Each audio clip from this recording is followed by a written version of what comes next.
अस्सलामुअलैकुम, आप देख रहे हैं सेठी से सवाल। मैं हूँ सैयदा शनाज और आज मेरे साथ बनफ्से नफीस स्टूडियोज़ में मौजूद हैं नजम सेठी साहब। अस्सलाम वालेकुम।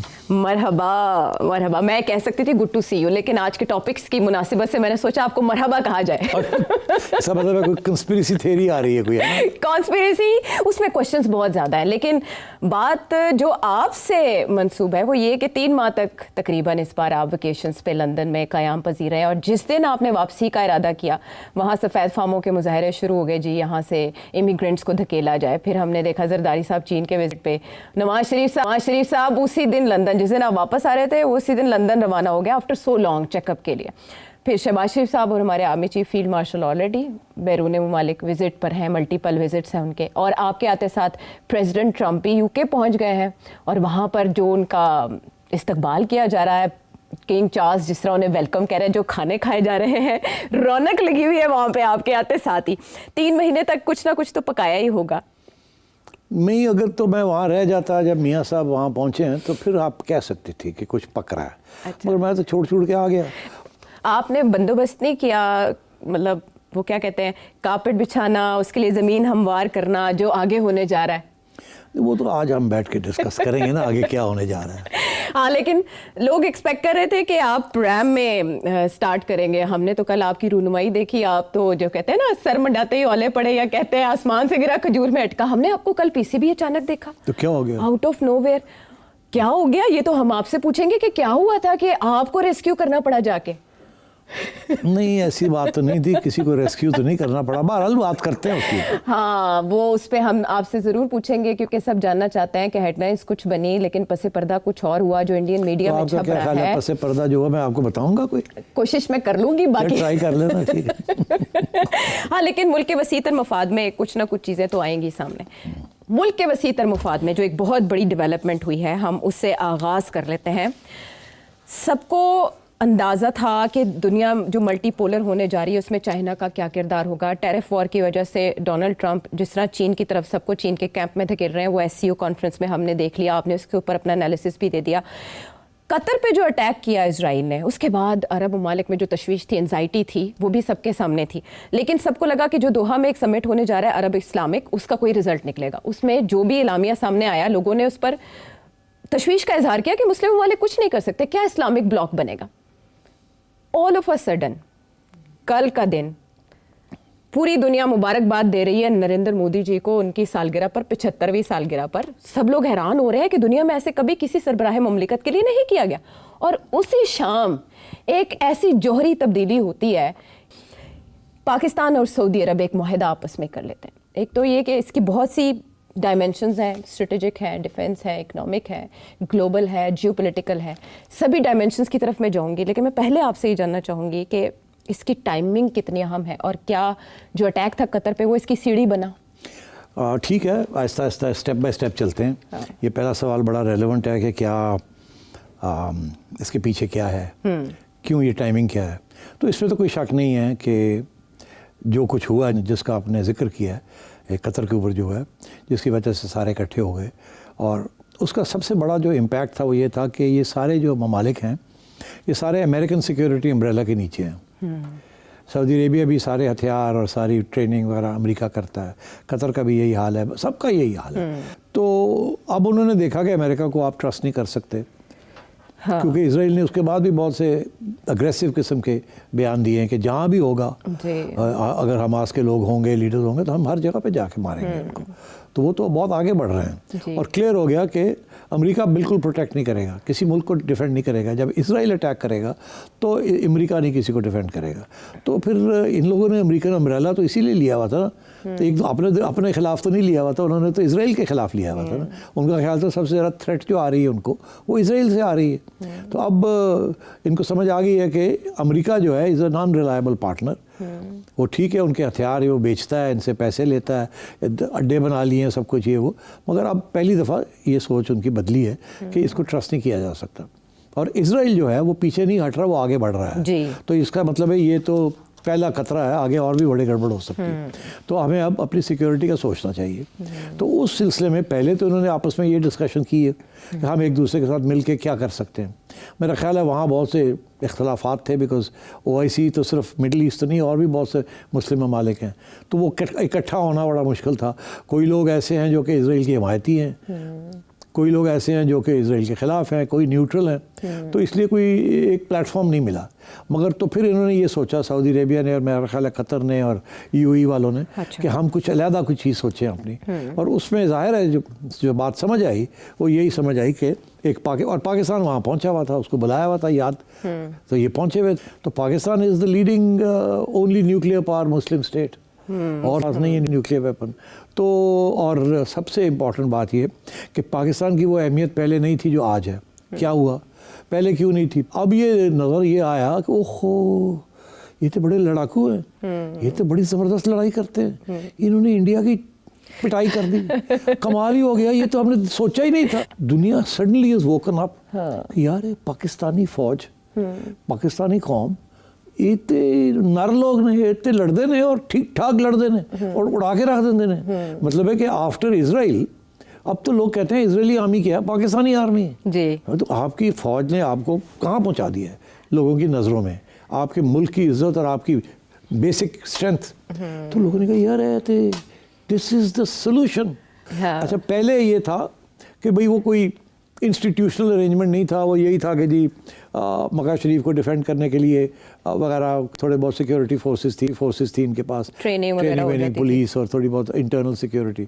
अब उन्होंने डिफेंस पैक्ट साइन किया है जिसमें ये कहा गया है कि अगर आपके ऊपर जंग होती है तो वो हमारी जंग है जी। एक मुल्क पे हमला, दूसरे मुल्क पे तसव्वुर। ये कोई छोटी बात नहीं है, ये बहुत बड़ी बात है। हाँ। ऐसी बातें कम ही होती हैं तारीख के अंदर। ये होती है अलायंस है, सिक्योरिटी का है, हेल्प करेंगे, ये करेंगे, ये this is a very big step.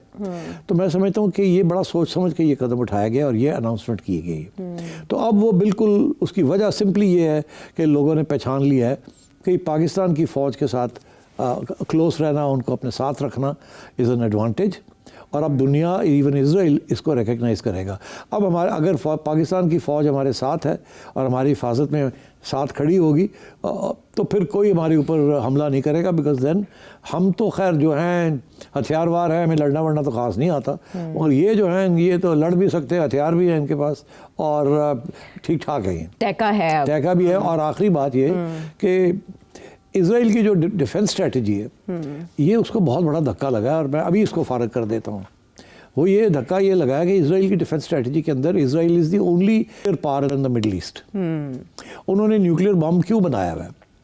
उन्होंने न्यूक्लियर बम बनाया हुआ है इसलिए कि अगर खुदा न ख्वास्ता उनकी तरफ से कि अगर उनको कोई मिटाने आए, अगर कोई जंग ऐसी होती है इजिप्ट के साथ जैसे पहले हुई या पहले की और जो जंगें हुई हैं वहाँ, कि अगर वो मिटने जाते हैं तो फिर वो न्यूक्लियर वेपन इस्तेमाल करेंगे और न्यूक्लियर वेपन इस्तेमाल करके अपने आप को बचाएंगे, खा दूसरे को मारते मारते खुद भी डिस्ट्रॉय हो जाएं। इसका उन्होंने जो हवाला दिया है वो उसको कहते हैं सैमसन ऑप्शन। ये एक अमेरिकन जर्नलिस्ट है, उनका नाम है सीमोर हर्श। उन्होंने पूरी किताब लिख दी है on Samson option. Samson option क्या है? जिन लोगों ने बाइबल नहीं पढ़ी उनको पता होना चाहिए कि उसके अंदर एक हवाला है कि एक वक्त ऐसा आया कि सैमसन जो कि वन ऑफ देयर प्रॉफिट्स, वो दुश्मनों के ख़िलाफ़ एक टेंपल के अंदर थे और वहाँ उनके दुश्मन थे। तो उन्होंने सोचा कि मैं दुश्मन को डिस्ट्रॉय करता हूँ मगर ये टेंपल को मैं गिरा देता हूँ, और टेंपल को मैं गिराऊंगा तो मैं मर जाऊँगा खुद, मगर दुश्मन सारा ख़त्म हो जाएगा। तो उन्होंने वो ऑप्शन इस्तेमाल किया कि टेंपल को गिरा दिया। तो इजराइल ने अपने न्यूक्लियर ऑप्शन को कहा है सैमसन ऑप्शन। सैमसन ऑप्शन ये है कि ज़रूरत पड़ी तो हम न्यूक्लियर वेपन इस्तेमाल करेंगे। अच्छा, अब सैमसन ऑप्शन के अंदर सैमसन ऑप्शन ऑपरेट करता है उन ममालिक के ख़िलाफ़ जिनके पास न्यूक्लियर वेपन्स नहीं हैं। इसीलिए मिडल ईस्ट के अंदर किसी को न्यूक्लियर वेपन रखने की इजाज़त नहीं दी, ना इजराइल ने ना अमेरिका ने। जब ईरान ने बनाने की कोशिश की तो आप देख ही रहे हैं क्या हो रहा है। तो अब सूरत हाल ये है कि पाकिस्तान की entry into a defence pact with Saudi Arabia brings the nuclear Samson option की छुट्टी होगी, बिकॉज अब जब पाकिस्तान साथ आता है तो पाकिस्तान के साथ न्यूक्लियर वेपन भी आता है। तो ये मास्टर स्ट्रोक है सऊदी अरब का। तो ये मास्टर स्ट्रोक है सऊदी अरेबिया का कि और कुछ नहीं आता है या नहीं आता, धमकी तो आ गई ना। एक डिफेंस पैक्ट तो हो गया ना। तो आई थिंक ये बहुत बड़ा सिग्नल है और इजराइल को अब सोचना पड़ेगा कि सैमसन ऑप्शन जो है अब वो इस्तेमाल कर भी सकते हैं कि नहीं, क्योंकि और पाकिस्तान साथ आ गया। अब लोगों ने जब पूछा सऊदीज़ को कि आपने ये क्यों किया, ये मुआहदा क्यों किया, तो 2 सवाल कीजिए। पहला सवाल ये पूछा कि ये जो कतर में हुआ है उसकी वजह से हुआ है, तो उन्होंने कहा नहीं, उसकी वजह से नहीं हुआ। हमारे बड़े पुराने तल्लकात हैं पाकिस्तान के साथ, पाकिस्तान की फ़ौज हमारी ट्रेनिंग शेनिंग भी करती रही है, ये है वो है, और प्रोटेक्शन भी दी है उन्होंने अगेंस्ट लोकल इंटरनल रिवोल्ट वगैरह। तो ये पुराना अरेंजमेंट है, उसको हमने इंस्टीट्यूशनलाइज कर लिया, इदारा जाती हो गया अब ताउन।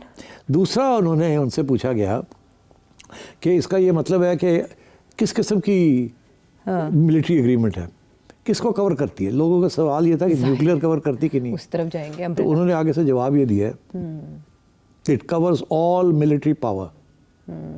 बस बात छोड़ दी, ऑल मिलिट्री पावर। तो इशारा तो सिग्नल तो बहुत स्ट्रॉन्ग चला गया ना। तो I think this is the background to ये जो आपने देखा है जो कुछ हुआ है, कि सऊदीज़ ने सोचा है कि और पाकिस्तानियों से बात की है या पाकिस्तानियों ने बात की है, तो बात बन गई है और ये मुआहदा हो गया है। अच्छा, लफ्ज़ आपका था कि कुछ आता है या नहीं आता, लेकिन ऑप्टिक्स की हद तक ये बड़ा मास्टर स्ट्रोक है। तो आने की बात पे क्यों सवालिया निशान अब तक बरकरार है? क्या इस मुआहदे की अभी तक तफसीलात तय नहीं हुई होंगी? क्या एक अरसे से जो पाकिस्तान और सऊदी अरेबिया के ताल्लुकात है वो रिन्यू होने जा रहे हैं? वली अहद का दौरा इतने अरसे से नहीं हो पाया, अब वो भी होने जा रहा है। इकनॉमिकली बूस्ट आएगा, मिलिट्री एक्सचेंजेस किस लेवल के होंगे, ये डिटेल्स कैसे आएंगी सामने? ये आपने ठीक कहा, इसके बहुत से पहलू हैं। मैंने कोई थोड़े से नोट्स बनाए हुए हैं क्योंकि ये काफ़ी इंटरेस्टिंग सब्जेक्ट है। तो अब सिचुएशन ये है कि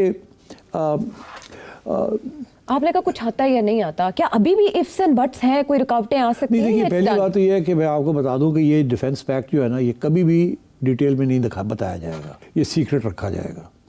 क्योंकि अगर ये डिटेल बता देते हैं तो फिर इसकी वो जो जैसे न्यूक्लियर की आप अंग्रेजी का लफ्ज़ है एम्बिग्यूटी, कि पेचीदगी, मतलब छोड़ देते हैं, पूरी बात नहीं करते ताकि लोग खुद सोच लें क्या है क्या नहीं है। तो जैसे न्यूक्लियर ऑप्शन हमेशा आप एम्बिग्यूअस रखते हैं, इसी तरीके के साथ ये भी डिफेंस पैक्ट जो है इसकी डिटेल्स नहीं दी जाएंगी, मुबहम है। हाँ, ताकि लोग जो मर्जी सोचे, हम क्यों कुछ बताएं कि ये हो सकता है और ये नहीं हो सकता। तो लोग सोचे ठीक है, इसमें और लोग भी शामिल हो सकते हैं और कंट्री जो भी है, अब आपको नहीं पता चलेगा, आप जो मर्जी सोचें। पहली बात ये है, इतनी बात बहुत होगी, ऑल मिलिट्री पावर बस। हाँ, लेकिन अमेरिका तो जाहिर है इसमें इन अ वे अमेरिका को डिस्क्रेडिट किया गया ना। करेगा कि निकालो, देखें तो सही है क्या जी, मगर नहीं दिखाएंगे, ये छुपा के रखेंगे दोनों साइड्स। पाकिस्तान के भी तल्लुकात अमेरिका के साथ कोई तब्दीली नहीं आएगी। पाकिस्तान कोशिश करेगा नहीं कोई नहीं, ये तो हमारा अलग है। सऊदी अरेबिया भी नहीं, मगर सऊदी अरेबिया और पाकिस्तान अब बड़ी क्लोजली काम करेंगे, ठीक है, ऑन ऑल दीज इश्यूज। तो अब जो इशू ये है कि बाकी ममालिक जो है, कतर हो गया और बाकी लोग यूएई हो गया, क्या लोग ये पूछ रहे हैं कि वो ज्वाइन करेंगे, हिस्सा बनेंगे, ब्लॉक बन जाएगा एक। अब कुछ लोग हैं वो ये कह रहे हैं कि ये इस्लामिक नेटो बनेगा। अच्छा, मैं नहीं समझता कि इस्लामिक नेटो बनेगा। उसकी वजह यह है कि ये नहीं हो सकता कि सारे वहाँ के ममालिक जो हैं वो ये कहें किसी के ऊपर भी अटैक होगी तो वो पाकिस्तान के ऊपर होगी, या पाकिस्तान के हमारे ऊपर होगी तो सारे होगा। अच्छा, तो क्योंकि बाकी लोग को इतनी थ्रेट नहीं है। एक्चुअली किसी को, ये जो सारे ममालिक हैं ना सिवाय ईरान के, आप कतर, किसी को कोई थ्रेट नहीं है इसराइल से, तो इनको इसराइल से नहीं डर। मगर इसके बाद जब इसराइल ने ये कहा कि जहाँ भी हमास होगा या जहाँ भी ये होगा हम वहाँ जाके स्ट्राइक करेंगे। किसी ने सवाल पूछा नेतन्याहू से आज कि भाई वो अगर चाइना में जाके कोई रेफ्यूज ले लेते तो उन्होंने कहा हम वहाँ भी जाएंगे। तो वो इस किस्म की बातें कर रहा है। तो इसलिए मेरा ख्याल है ये एक पैगाम दिया है उसको कि अगर तुम इस किस्म की हरकत करोगे तो फिर ये काउंटर भी हो सकता है। और आई थिंक पाकिस्तान इसलिए इम्पोर्टेंस आ गई बिकॉज पाकिस्तान ने जो इंडिया के साथ किया है, अभी लोग तो इमेजिन नहीं कर सकते थे कि India 5 times military might, 10 times economy, 100 times the economy, और उससे इंडिया को जाके लम्हा पाता है। तो इसलिए पाकिस्तान का तो स्टेचर बहुत बढ़ गया है militarily, it is not seen as a major force.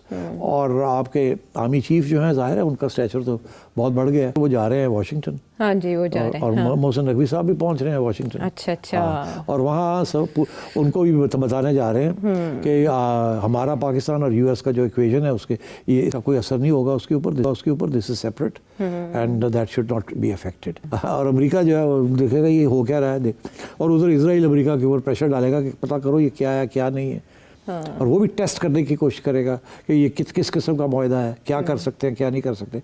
तो सारी ये इसकी वजह से रिस्क प्रोफाइल जो है, इंस्टेबिलिटी की risk profile instead of stability, एक तरफ तो स्टेबिलिटी आएगी कि इजराइल थोड़ा पीछे हटेगा कि यार ये, दूसरी तरफ ये है कि ये रिस्क इन्वॉल्व है, लोग टेस्ट ना करना शुरू कर दें। इसराइल इंडिया गए ऐसे टेस्ट करते हैं कि पाकिस्तान के साथ सऊदी खड़ा होगा, अब सिंदूर को आगे बढ़ाते हैं तो पाकिस्तान के साथ सऊदी खड़ा होगा कि नहीं खड़ा होगा। एक तरफ ये रिस्क प्रोफाइल है, वैसे ये मुश्किल है। अच्छा, तो उधर वो इसराइल जो है वो देखेगा कि अगर हम इधर पंगा लेते हैं तो पाकिस्तान क्या करेगा, किस किस्म की इमदाद देगा, और पाकिस्तान के पीछे चाइना है। सो ये बहुत इस किस्म के बहुत से इश्यूज अब खड़े हो जाएंगे, इसीलिए इसके डिटेल नहीं दिखाए जाएंगे, किसी को बताए जाएंगे। सिर्फ इतना काफ़ी है कि war on one is considered a war on the other. यहाँ से आगे ज़्यादा बात नहीं बढ़ेगी कि, मगर ये ज़रूर है जब डिटेल पूछे जाएंगे कुछ ना कुछ तो बताएंगे, तो सऊदी यही कहेगा कि जी वो हमारी ट्रेनिंग करेंगे, वो ये करेंगे वो करेंगे, पहले भी करते थे अब इंस्टीट्यूशनलाइज हो जाएगी, ये हो जाएगा। मगर जो स्मॉल प्रिंट है, किस किस्म की इमदाद करनी है इन दी इवेंट ऑफ कॉन्फ्लिक्ट, वो आपको नहीं बताया जाएगा। राइट, सरप्राइज रखा जाएगा। तो अमेरिकन गारंटीज का क्या होगा उस मिडिल ईस्ट में, उन पे क्या असर पड़ेगा इसका? अमेरिकन गारंटीज को तो अब अहमियत ही नहीं रही ना। अब तो सारे शक करते हैं कि इनकी जो गारंटी थी, हमें तो इसराइल के खिलाफ चाहिए थी ना। सऊदी अरेबिया ये कह सकता है कि हमें ईरान के खिलाफ चाहिए थी। और तो उनके लड़ाई झगड़ा किसी के साथ है ही नहीं। एक यमन के साथ है और एक जी ईरान के साथ है। तो और यमन में अमेरिका हेल्प कर रहा था और ईरान में अमेरिका कर रहा था। तो वो अब इसकी वजह से अब they will not trust America, तो इसलिए अब वो पाकिस्तान आ जाएगा। जब पाकिस्तान आता है तो इसमें काफ़ी इंटरेस्टिंग डेवलपमेंट हो सकती है। एक ये कि पाकिस्तान के भी तो बड़े तल्लुकात हैं ईरान के साथ जी, और पाकिस्तान ये नहीं चाहेगा कि वो अगर ईरान और सऊदी अरेबिया की कॉन्फ्लिक्ट होती है तो वो सऊदी अरेबिया की साइड ले। इसका ये मतलब है कि Pakistan can play a mediation role अमन के लिए, for the unity of the Muslim उम्मा, शिया सुन्नी कॉन्फ्लिक्ट जो है उसको कम करने के लिए। तो पाकिस्तान बड़ा प्रोडक्टिव रोल भी अदा कर सकता है। चाइना ने वैसे इससे पहले ये रोल प्ले किया ईरान और सऊदी अरब के, मगर वो मुसलमान मुल्क नहीं था ना, तो दिस इज वो शिया सुन्नी इशू जो है वो पाकिस्तान कर सकता है उसको। तो मेरा ख्याल है उस in terms of Saudi Arabia and Iran this will be a stabilising force, and in terms of Saudi Arabia and Israel, अब इसराइल को 10 दफ़ा सोचना पड़ेगा ना कि सऊदीज़ के साथ भी आंखें निकालनी है कि नहीं निकालनी। और फाइनली ये जो डिफेंस पैक्ट है, दिस विल अमेरिका को तो पैगाम चला गया ना अब कि यू कांट बी ट्रस्टेड। तो ये है दिस इज़, तो अब अमेरिका को भी अगर इन्होंने अपने वो बेसिस रखने हैं तो इनको भी इसराइल के बारे में थोड़ी सी न्यूट्रलिटी शो करनी पड़ेगी, नहीं तो ये बिल्कुल टिल्ट ओवर हो जाएगा। वो अमेरिका को कहेंगे जाओ निकलो, आज ये बात हो रही है, कल को ये कह सकते हैं अपने बेसिस उठाओ यहाँ से। अच्छा, फौरी तौर पर इंडिया भी तो कंसर्न शो करेगा सऊदी अरब के साथ के? इंडिया के लिए तो बड़ा प्रॉब्लम बन गया ना। इंडिया के अंदर इस वक्त जो तबसरे हो रहे हैं वो तो ये हम देखेंगे, हम सोचेंगे, हम ये देख रहे हैं, स्टडी कर रहे हैं क्या हो रहा है क्या नहीं हो रहा। सबसे बड़ा इशू तो ये है ना आयशा कि ऑपरेशन सिंदूर का क्या होगा। अब क्या होगा, तेरा क्या होगा, अब तेरा क्या होगा कि तेरा क्या होगा कालिया। तो अब इंडिया जो है वो कह रहा है कि अभी सिंदूर तो चल रहा है। अब इंडिया अगर पाकिस्तान पे अटैक करता है तो under this Saudi Arabia will have to help Pakistan, obviously, जो लिखा है उसमें। अच्छा, तो बड़ा क्लियर है। मगर सऊदी अरेबिया की तो बड़ी इन्वेस्टमेंट्स हैं इंडिया, लाइक क्लोज, और कहते हैं इंडिया कहता है हमारी इकोनॉमिक स्ट्रेटेजिक अलायंस है जी, बिलियंस ऑफ रुपीस, डॉलर्स का बिलियंस। तो how will India Saudi relations क्या बनेगा? तो इंडिया को भी देखना पड़ेगा ना कि अगर सऊदी अरेबिया जो को अगर इंडिया पाकिस्तान को अटैक करता है और सऊदी बात नहीं मानता कि आप मत करें ये काम, तो Saudi will pull out their investments, फिर क्या होगा? तो मतलब है इंडिया को भी अब सोचना पड़ेगा, because India also needs investments. वो जिस तरीके से अपनी ग्रोथ प्रोजेक्शंस कर रहा है, तो this will have enormous implications. सबको बैठ के सोचना पड़ेगा कि क्या करना है क्या करने का। और अब उन्हें इस मुआहदे के बाद, इस पैक्ट के बाद सोचना पड़ेगा कि जो लाल दूर की वजह से हुआ है वो कौन से वाला लाल है। इसके और भी इम्प्लीकेशंस हैं जिन पर बात करेंगे एक ब्रेक के बाद।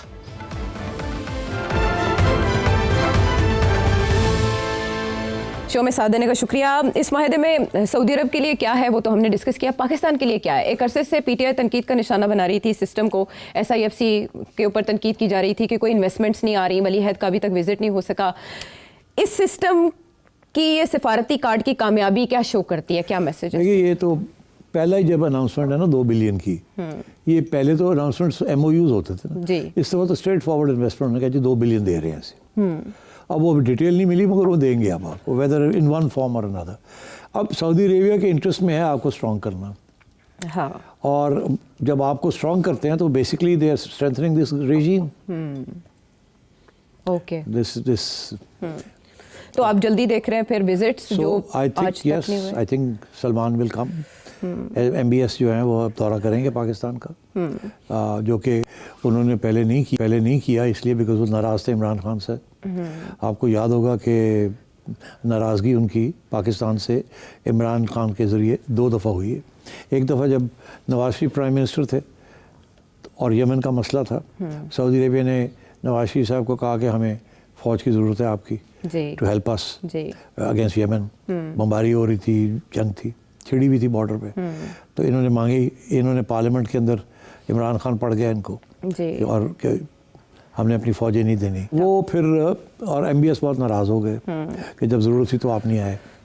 तो इस दफ़ा आपने देख ही लिया, उन्होंने वो ओवर, और फिर खान साहब के साथ बाकी झगड़े हो गए बाद में जब वो प्राइम मिनिस्टर थे। तैयारी के मामले में बहुत कुछ हुआ, हमने बहुत दफ़ा डिस्कस किया। तो अब रिस्टोर हो गया सारा कुछ, और इसलिए मैं समझता हूँ दिस इज आप एक्सपेक्ट करें कि Saudi strong support for this government. And जो लेग वर्क है, डिप्लोमेटिक लेग वर्क, वो शहबाज शरीफ और इसहाक डार साहब ने की है। बहरहाल इंडिया ने जो पाकिस्तान के साथ किया उसकी वजह से पाकिस्तान की कीमत बढ़ी, फिर इसराइल ने जिस तरह कतर पे अटैक किया उसके बाद पाकिस्तान की कीमत बढ़ी। तो मिडल ईस्ट में पाकिस्तान की एंट्री फॉर मिडल ईस्ट कैसा मैसेज है? बहुत बड़ी मैसेज है। इंडिया को बहुत तकलीफ होगी, उनको अब सोचना पड़ेगा संदूर के बारे में कि वो क्या करेंगे अब, बिकॉज अब तो सऊदी अरेबिया इज़ कमिटेड। और मैं ये समझता हूँ कि ये बहुत डिलिबरेटली ये किया गया है। डिफेंस पैक्ट तो हो सकता था ना कि हम आपको ये देंगे वो देंगे। ये कहना कि attack on one will be an attack on the other, ये मैसेज है फॉर 2 कंट्रीज जी, इसराइल एंड इंडिया। Yes. जो पाकिस्तान पे अटैक में दोनों ने साथ दिया ऑलरेडी, वो दोनों मिले हुए थे, उनके ड्रोन्स यूज हुए थे। एब्सोल्युटली। जी, इजराइल के। तो this is a message for India and a message for Israel, 2 आए एक लफ्ज़ के ऊपर defence pact attack on one और अटैक ऑन द अदर। मैं नहीं समझता कि किसी किस्म की ट्रांसफ़र होगी ऑफ टेक्नोलॉजी या न्यूक्लियर वेपन्स या न्यूक्लियर नो हाउ, बिल्कुल नहीं होगा। Pakistan will not export its nuclear programme, its nuclear arsenal, बिल्कुल नहीं होगी। सिर्फ उसका कोई ख़तरा नहीं है, मगर ये एक अब थ्रेट आ गई है। सो सैमसंग ऑप्शन जो है ना वो बढ़ गया है और उसके लिए बिकॉज वो ऑप्शन वाज बेस्ड ऑन कि किसी और के पास इस रीजन में न्यूक्लियर वेपन नहीं है, हमारे पास ही है।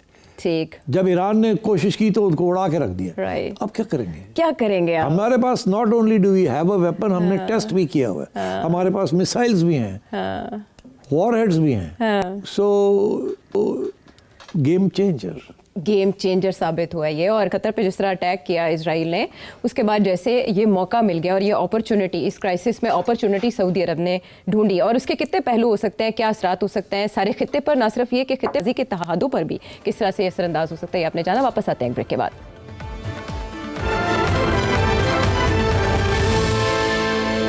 शो में साथ देने का शुक्रिया।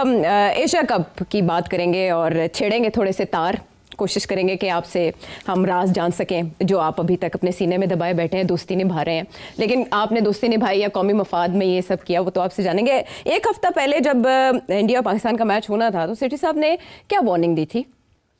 मेरा ख्याल है BCCI ने ये सोचा है और गवर्नमेंट ने ये सोचा है, इजाजत दे दी है, खेले आप। इनका ये ख्याल है कि ये पाकिस्तान को हराएंगे, इनकी टीम बहुत अच्छी है, ये अपना बदलाव क्रिकेट में लेंगे, पाकिस्तान को हराएंगे, ठीक ठाक हराएंगे, क्योंकि उन्हें इस बात का एहसास है कि इस वक्त इंडिया की टीम नंबर 1 टीम जा रही है। तो उनका ख्याल है कि ये बड़ा अच्छा वक्त है कि ये इस जंग में हम जाके जीत जाए और ये फिर हम लुडिया और लड्डू बांटेंगे और गुलाब जामुन बांटेंगे और पाकिस्तान को ताने देंगे और थोड़ी सी इज्जत हमें फिर मिल जाएगी।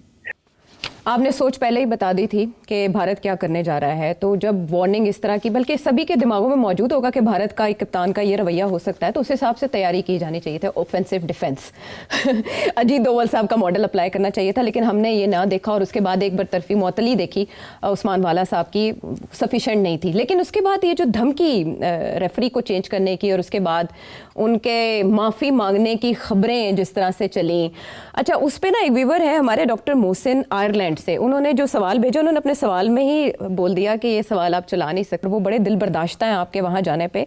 उन्होंने कहा है कि आप उनको सपोर्ट करने चले हुब्बुल वतनी के नाम पे। हुब्बुल वतनी किस बात की?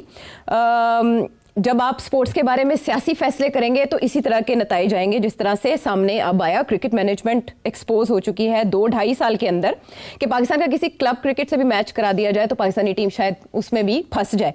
और उन्होंने कहा है आपको कि आपको प्रिंसिपल स्टैंस लेना चाहिए था।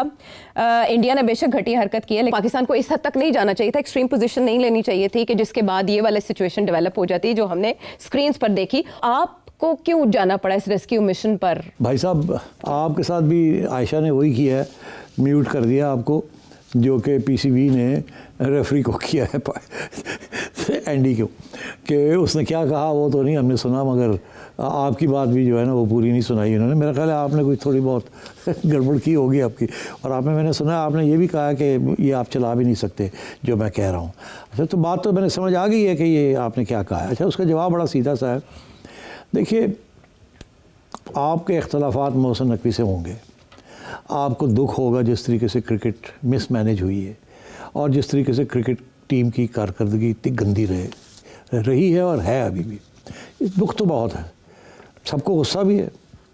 अब सिलसिला मसला ये है कि ये एक ऐसी क्राइसिस थी जिसमें पाकिस्तान का बहुत नुकसान होने जा रहा था, क्योंकि पाकिस्तान ने पीसीबी ने एक मौक़िफ़ इख्तियार कर लिया था कि हम बॉयकॉट कर देंगे अगर आईसीसी ने माफ़ी ना मांगी या इन्वेस्टिगेट ना किया। और मुझे पता था कि करना नहीं है, और उसकी वजूहत मैं आपको अभी बताता हूँ। अब ये एक फ़ैसला हो चुका था, अब उस फैसले को से निकलना कोई आसान काम नहीं था, और लगता ऐसी था कि अंडर पब्लिक प्रेशर कि जी हम बॉयकॉट ही करते हैं, फिर जाए जन्नत में जाए एशिया कप भी और जन्नत में जाए आईसीसी भी। अच्छा, मेरा हमेशा ये मौक़िफ़ रहा है कि अपना मौक़िफ़ ज़रूर दें, लड़ें, कानूनी तौर पे लड़ें, मगर इंटरनेशनल अरीना छोड़ना नहीं है। जैसे ही सियासतदान को हम कहते हैं कि इलेक्शन जैसी भी हो, इलेक्शन लड़नी चाहिए, रिगिंग हो ना रिगिंग हो, इलेक्शन बॉयकॉट नहीं करना चाहिए, वैक्यूम नहीं छोड़ना चाहिए, खला नहीं होनी चाहिए, आप लड़ के अपने मौक़िफ़ पेश करें। तो that has always been my फ़लसफ़ा, और इसीलिए we are still in the game. तो अब बात यह है कि तो जब उन्होंने मुझे याद किया तो मुझे दोस्तों ने कहा कि आप मत जाएं, आप उनको सपोर्ट मत करें एंड सो ऑन। तो मैं मोहसिन नकवी साहब को सपोर्ट करने नहीं गया था, मैं गया था पाकिस्तान क्रिकेट बोर्ड को सपोर्ट करने। तो अगर ये क्रिकेट बोर्ड आउट हो जाता तो पाकिस्तान की क्रिकेट को बहुत नुकसान होना था। और वो क्या नुकसान होना था, वो मोटी बात तो ये है कि आपको Asia cup, Asian cricket council में भी आपके ख़िलाफ़ आईसीसी ने लोग खड़े कर देने थे, आप फ़ारग हो जाते। इसी तरीके के साथ आप आईसीसी आपको पेनल्टी लगा देता, और ये जो सारे 15-16 मिलियन डॉलर्स आने हैं वो भी ना मिलते, और आपके ऊपर शायद पीएसएल के ऊपर भी पाबंदियाँ लग जाती कि जी फॉरेन प्लेयर्स नहीं जा सकते खेलने के लिए। तो this was an existential crisis for PCB. अब इन्होंने फ़ैसला तो कर लिया था, काश ऐसा फ़ैसला ना होता, मगर जज्बात में आके कर लिया। अब निकलना था उसमें से थोड़ी बहुत इज़्ज़त के साथ, तो मेरा ख्याल है वो कर लिया इन्होंने। तो यही हिदायत थी, यही हमने बैठ के फ़ैसला किया। इसीलिए मैं गया था कि मुझे उन्होंने बुलाया, तो मैंने कहा मैं जाके अगर पूछेंगे तो मैं बताऊंगा कि मेरा ख्याल है। और अच्छी बात यह है कि उनके भी ख्यालात इसी किस्म के थे कि अब कैसे निकला जाए, तो हमने निकाल लिया उनको, और गेम चल पड़ी है, और अल्लाह खैर सल्ला। तो मेरा सिर्फ ऑनेस्टली यही मौक़िफ़ था कि PCB should survive, PCB cricketers should survive, this is a great game जो कि वी लव डियरली। इसमें मोहसिन नकवी साहब is not the problem, problem is India. And बाकी जो लोकल डोमेस्टिक इश्यूज़ हैं वो तो हैं, अंडर सम चेयरमैन फ्लरिश करती है, कभी नहीं होता, वो अलग गेम है, वो आपके अलग दुख हैं सुख हैं, कौन चलाए कौन ना चलाए, I don't want to get involved in that. But जहाँ क्रिकेट और पाकिस्तान का कोई इशू आता है, whether it is a political issue for Pakistan, I have to stand with my country and I have to stand with my cricket board. तो Sunday को फिर match होने जा रहा है इंडिया और पाकिस्तान का, कोई और कंट्रोवर्सी होते देख रहे हैं? हैंडशेक होगा या नहीं? नहीं, मेरा ख्याल है कि फॉर एग्ज़ाम्पल एक इशू और भी खड़ा हुआ था, मैं आपको बता ही दूँ। वो ये था कि ये मुझे पीसीबी से नहीं पता चला, ये मुझे अपनी चिड़िया ने बताया कि इशू हैंडशेक का नहीं था, ये एक कन्वेंशन है, एक ट्रेडिशन है, तो अगर नहीं हाथ मिलाया तो ना सही। मगर वो जो बाद में उनके क्रिकेटर ने आके जो बातें की है और पॉलिटिकल बातें कर दी है, दैट वाज डेफिनेटली ऑब्जेक्शनेबल। उसमें 2 गलतियां हुई मेरा ख्याल है। पीसीबी से कन्फ्यूजन इतनी थी कि समझ नहीं आ रही थी क्या करें क्या ना करें। एक तो ये था कि अंडर आईसीसी रूल्स, वो सारे रूल्स मैंने पढ़े हुए हैं, मुझे पता है, आप 18 घंटे के अंदर अंदर आप एक प्रोटेस्ट लॉन्च कर सकते थे रेफरी के आगे कि ये देखें इस बंदे ने ये जो बातें की है ये क्रिटिसाइज़ करें, इसको सेंसर किया जाए। आपने वो उस टाइम आपको दिया हुआ, उसमें आपने नहीं लॉन्च की कंप्लेंट, बाद में की, उसका कोई फ़ायदा नहीं। और आपने की आईसीसी को कि जी वो इस बंदे को चेंज किया जाए। That was not the complaint. The complaint should have been ये क्रिकेटर ने जो बात की है इसको सेंसर किया जाए और रेफरी को कहा जाए कि इसको सेंसर करे। और अगर रेफरी ना करता तो फिर आप कह सकते थे, मगर आपने तो उधर गए नहीं, आप वो टाइम में फारग हो गया। और दूसरी बात ये थी कि आपको चाहिए था बताना उस वक़्त कि जब सेरेमनी हो रही थी तो उनके क्रिकेटर ने आके ये बातें की तो पीसीबी ने अपने बंदे पुल कर लिए, नाराज़ हो गए कि हम जा रहे हैं, हम नहीं आएंगे सेरेमनी में। अरे भाई आप आते, जब आप, उन्होंने आपसे भी तो इंटरव्यू करनी थी ना जी। तो आप आते तो आप जवाब देते ना उस क्रिकेटर का। अच्छा। और कितने जवाब दे सकते थे। आयशा को मैं अभी पूछूं तो ये अभी जवाब दे देती है। क्या कहती तुम? वो यही कि खेल में हार जीत तो होती रहती है, लेकिन 6-0 का तो कयामत तक कोई कंपटीशन नहीं है। वाह, आपने एक मैच जीत लिया, हम 6 जीत के बैठे हुए हैं। अल्लाह खैर सल्ला, वाह वाह हो जा रही थी। 6-0 तो भाई कहने की तो बड़ी बातें होती है। आप आयशा को फ़ोन कर लेते तो आयशा ने आपको बता देना था कि 6-0 कर दो, बात इतनी बात के साथ वाह वाह हो जाती सारी और ख़त्म हो जाती बात। मगर आप उठा के ले गए, तो मतलब कन्फ्यूजन के अंदर, जज्बात के अंदर, अच्छी एडवाइस मिली नहीं मिली तो ये चीज़ें हो गई। मगर मेरा ख्याल है फॉर फ्यूचर अब थोड़े से दे आर वेरी वाइज कि अब कैसे डील करना है। मगर मैं एक बात ज़रूर कहूँगा, और ये पीसीबी को ये बात पसंद आए या ना आए, मोहसिन नकवी साहब को ये बात पसंद आए या ना आए, हमारे जो क्रिकेट मैनेजर होते हैं ना टीम के, उन्हें सारे क्रिकेट लॉज के बारे में, कॉन्स्टिट्यूशंस के बारे में पता होना चाहिए। कैसे प्रोटेस्ट करनी है, किस किस्म का ख़त लिखना है, क्या टाइम पीरियड है। Unfortunately this is not the case. जब सिफारिशों के बेसिस के ऊपर लोगों को रखा जाता है इस किस्म के ओहदों के ऊपर कि आप ब्लेज़र पहन के और आप फिरें और आपको पता ही ना हो कि करना क्या और क्या नहीं करना, और आप हेडक्वार्टर को फ़ोन कर रहे हैं और हेडक्वार्टर को खुद नहीं पता, वो पढ़ो जी कॉन्स्टिट्यूशन पढ़ो तो ये करो, this is sad. This should not happen. अब मैं एग्जांपल देता हूँ आपको। मैंने तो ये इशू खड़ा किया, एसीसी की कॉन्स्टिट्यूशन में लिखा है कि एसीसी अंपायर अपॉइंट करेगा फॉर इट्स ओन फिक्चर्स, वो नॉमिनेट करेगा, आईसीसी नहीं नॉमिनेट करेगी, पहली बात। दूसरी बात ये लिखी है कि आप किसी को भी नॉमिनेट कर सकते हैं एज अंपायर जो कि क्वालिफाइड है, मगर अगर आप आईसीसी से पूछते हैं तो आईसीसी एक लिस्ट दे सकती है फ्रॉम इट्स इंटरनेशनल अंपायर्स जिसमें से आप एक सेलेक्ट कर लें। ये नहीं है कि ये आईसीसी ने अंपायर लगाया और ये रहेगा। तो लगता है ऐसे है कि जय शाह साहब एसीसी छोड़ के जब आईसीसी गए हैं तो ये भी कर गए हैं कि जी आईसीसी अंपायर लगाएगी। आपने कॉन्स्टिट्यूशन नहीं पढ़ी। जब आप आए थे आपको पता नहीं था, या पता होना चाहिए था एज प्रेसिडेंट ऑफ, आपके जो एडवाइजर्स हैं उनको बताना चाहिए था कि जी उनकी कॉन्स्टिट्यूशन के अंदर ये, आपकी कॉन्स्टिट्यूशन के अंदर ये लिखा है, ये जो अंपायर है ये इसको नहीं आप एक्सेप्ट करें। आप कहें नहीं हम अंपायर नॉमिनेट करेंगे, ये अंपायर को क्यों ना एक्सेप्ट करते। मैंने उस दिन जिक्र किया, रमीज़ बसात थे, मैंने रमीज़ को बताया उससे पहले कि ये साहब जो हैं इन्होंने 90 इंडिया के मैचेस हैं जहां ये रेफरी इनको इंडिया ने अपॉइंट किया, 90 और 14 मैचेस हैं जिसमें टेस्ट मैचेस हैं, ओडीआईज है और वनडेज हैं और T20s हैं जिसमें इंडिया ने इनको अंपायर नॉमिनेट किया है, रेफरी एंड अंपायर। तो इंडिया तो हमेशा इनको चूज़ करता है। तो आपको पता नहीं था कि ये सिचुएशन ऐसी है। You could have protested, you could have said no we won't accept this, हम अपना अंपायर नॉमिनेट करते हैं। तो अगर आपने पढ़ाई नहीं कॉन्स्टिट्यूशन के, ना आपने आईसीसी की कॉन्स्टिट्यूशन पढ़ी है, ना आपने एसीसी की कॉन्स्टिट्यूशन पढ़ी है, और ये चेयरमैन का जॉब नहीं है, ये उनके एडवाइजर्स का जॉब है। ये उनके जो प्रोफेशनल्स रखे हुए हैं जो इंटरनेशनल रिलेशंस और इंटरनेशनल डील करते हैं इन चीज़ों के साथ, it is their job to brief the chairman. और by the way the manager should also, because on tour कुछ भी हो सकता है, हमेशा जो प्रॉब्लम्स होती हैं वो ऑन टूर होती है, तो ही शुड ऑल्सो नो। मगर अनफॉर्चुनेटली जब इस किस्म की सिचुएशन हो कि किसी को पता ही नहीं है व्हाट टू डू। हाँ, प्लान ए, बी और सी बनाना जाहिर है मैनेजमेंट का काम है। मोहसिन साहब के पास 2 पोर्टफोलियोज हैं। पुल कर लिया out of the crisis, but I hope lessons will be learned. हंसते हंसते उन्होंने मुस्कुराहट के साथ इस क्राइसिस से निकलने की खबर तो सुनाई, लेकिन जाहिर है जब आप कच्ची ज़मीन पर पाँव रखें तो आपको कि आपके इर्द गिर्द अनाड़ी लोग तो नहीं हैं जो आपको इस खेल में फंसा रहे हैं जो जेंटलमैन गेम है। प्रोग्राम में अगर आप कोई और सवाल पूछना चाहें तो इस नंबर पर भेजें। अगले प्रोग्राम तक के लिए इजाज़त दें।